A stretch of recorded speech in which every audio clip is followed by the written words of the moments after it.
Bonjour à tous, on se retrouve pour une nouvelle vidéo sur la chaîne Le Dueliste disait point.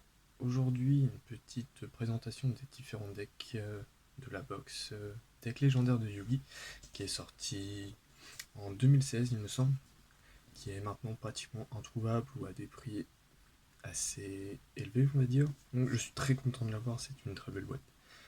Donc il y a des excellentes cartes dedans, enfin notamment pour la collection, je parle forcément des 3 dieux égyptiens. Donc je sors les decks de la boîte et on regarde ça ensemble.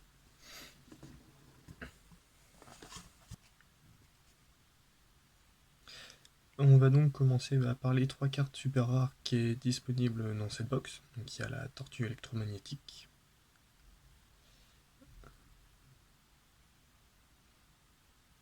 qui permet de bannir une carte et donc de terminer de la battle phase.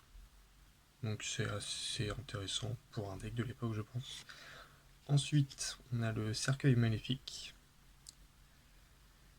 et l'illusion noire, qui est assez sympathique pour un deck magicien je pense, puisqu'elle permet à tous les magiciens qui ont minimum 2000 d'attaque de ne pas être détruits en combat par des effets de cartes.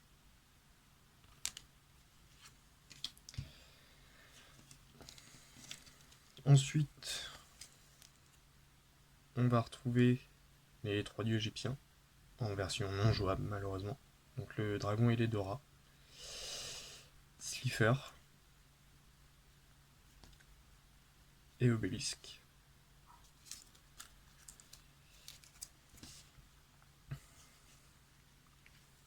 Ensuite, on va avoir 3 cartes qu'on retrouve dans l'animé. Enfin, je pense que tout le monde les connaît. C'est grâce à celles-là que le tournoi a lieu sur l'île et qui permettent l'accès au bateau, qui sont vraiment très belles. Et enfin, un petit jeton de Yugi, pardon. Très belle aussi. On va donc commencer par le deck, le premier. Le tout premier qu'on voit dans l'anime, c'est le deck Exodia, qui comporte un soldat du lustre noir, classique, tout le monde connaît je pense, suivi d'un émissaire du commencement, qui est une excellente carte. Ensuite, le fameux magicien sombre, que tout le monde connaît, je pense que c'est l'une des cartes les plus emblématiques de l'anime. Suivi de la magicienne des ténèbres, forcément. Le chevalier de Gaïa, ou Gaïa le chevalier impalcable, qui est pareil, une série très nostalgique. Crâne invoqué, pareil, qui a connu quelques cartes en rituel, synchro, et ici il n'y a pas longtemps dans l'une des dernières extensions. La malédiction du dragon, qu'on connaît forcément grâce à sa fusion avec Gaïa le chevalier implacable. La tortue catapulte, gardien celte. Donc là on va vraiment tomber sur des cartes assez basiques avec le dragon ailé, gardien de la forteresse, lutin sauvage, guerrier castor, Grifford, forcément l'elfe mystique, 2000 de défense pour 4 étoiles, qui permet de tanker. Pareil pour le soldat de pierre, le soldat géant de pierre, pardon. Cimetière de mammouth. Enfin, donc ici nous avons Exodia l'interdit, que tout le monde connaît aussi, qui a malheureusement disparu dans la mer, dans l'anime. Suivi de sa jambe droite, suivi de sa jambe gauche, le bras droit et le bras gauche. Et le petit Kuribo. J'ai très hâte d'ouvrir le calendrier de l'avant que j'ai. Un petit Monster Reborn, classique. Les épées de révélation de la lumière. Boîte mystique. Contrôle cérébral. Guérison monstre. Flèche brise sort. Corne de l'unicorne. Lune mystique. terre embrasée, multiplicateur, transphomine, l'AQ ou la bombe mystique, forcément un petit polymérisation qui donne un petit indice sur la présence d'un extra deck. Le rituel du lustre noir, pour le soldat du lustre noir qu'on a vu au tout début, force de miroir, chapeau magique, l'œil de la vérité, transfert, et pour finir Gaïa le champion dragon, le dragon champion pardon. Deuxième deck, celui de Bataille Build. Donc on commence avec un petit Valkyrion, un guerrier magnétique qui nécessite 3 cartes pour être invoqué et ne peut pas être invoqué spécialement. On va les retrouver dans le deck un peu plus loin. Le magicien sombre en rouge, que je trouve vraiment magnifique.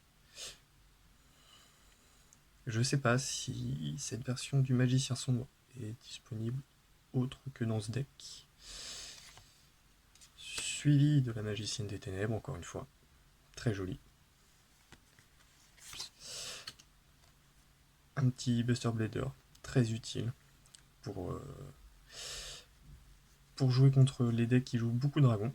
Donc à l'époque Kaiba, vu que c'est tiré de l'anime. Ardemon de Guilfer, Chevalier du Valet, Chevalier de la Reine, Chevalier du Roi. Baphomet, suivi de Gazelle, Roi des bêtes mythiques. Les 3 créatures pour le Valkyrion, donc Alpha, Beta et Gamma. Ensuite, Sentinelle grand bouclier. Et encore un petit Kuribo. Il me semble que dans le 3e deck, on trouve aussi un Kuribo. Un nouveau Monster Reborn. Une nouvelle fois, épée de révélation de la lumière. Un rideau de magie noire. 1000 couteaux.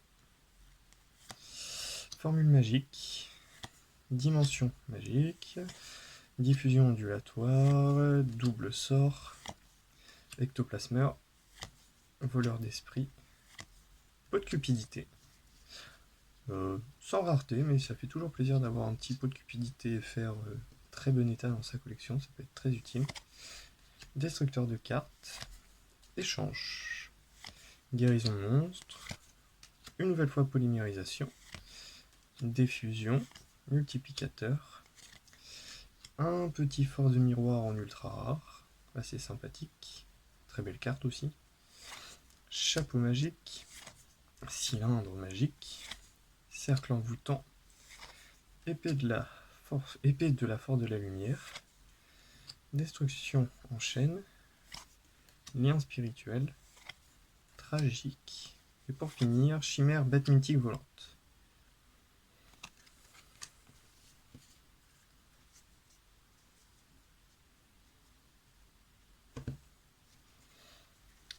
Et enfin pour le dernier deck, on va commencer par une petite rituel. Magicien du chaos sombre. Suivi de Magicien sombre du chaos. Suivi de Gandora le dragon de la destruction. Un magicien silencieux LV8, très belle carte.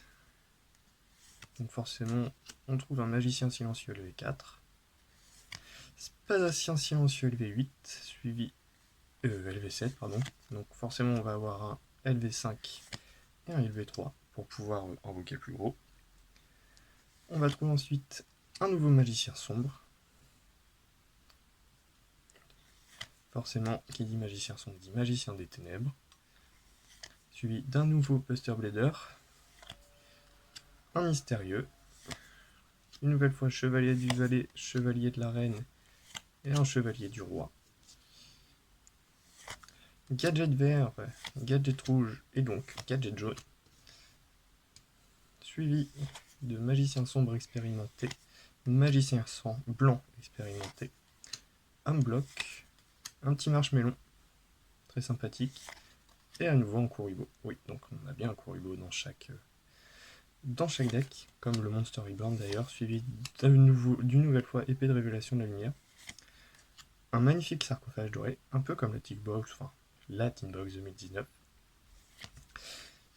Carte d'inviolabilité, polymérisation, attaque de magie noire, unité des magiciens, consécration par la lumière et les ténèbres, c'est pour invoquer le magicien sombre du chaos. Le rituel de la magie noire, donc pour le magicien du chaos sombre. Magie de mystérieux 4. Emblème de destructeur de dragon, ça c'est pour ajouter un Buster Blade d'or directement à notre main, depuis le cimetière ou le deck, ce qui peut être très utile. Lunettes de marshmallow, à nouveau force de miroir, cercle de magicien, hache brisée, Fortin la forteresse ambulante, restauration miraculeuse, et pour finir, un paladin des ténèbres. Donc voilà la présentation des 3 decks qui se trouvent dans la box des decks légendaires de Yugi. Donc c'est 3 decks qui ne tournent pas du tout dans le format actuel, mais qui sont assez sympathiques pour la collection, notamment grâce à quelques cartes. On peut aussi s'en servir en piochant un peu dans les 3 pour les ajouter à un deck magicien sombre qui peut tourner, peut-être pas au niveau compétitif, mais au moins de quoi s'amuser. On a Exodia aussi qu'on peut se servir, vu qu'il est accessible pas très cher et qui est dans une rareté, ce qui est sympathique toujours dans un deck. Enfin voilà, c'est tout pour cette vidéo. Merci d'avoir regardé. N'oubliez pas de vous abonner si ce n'est pas fait, d'aimer la vidéo et de me suivre sur Instagram et Twitter. Merci.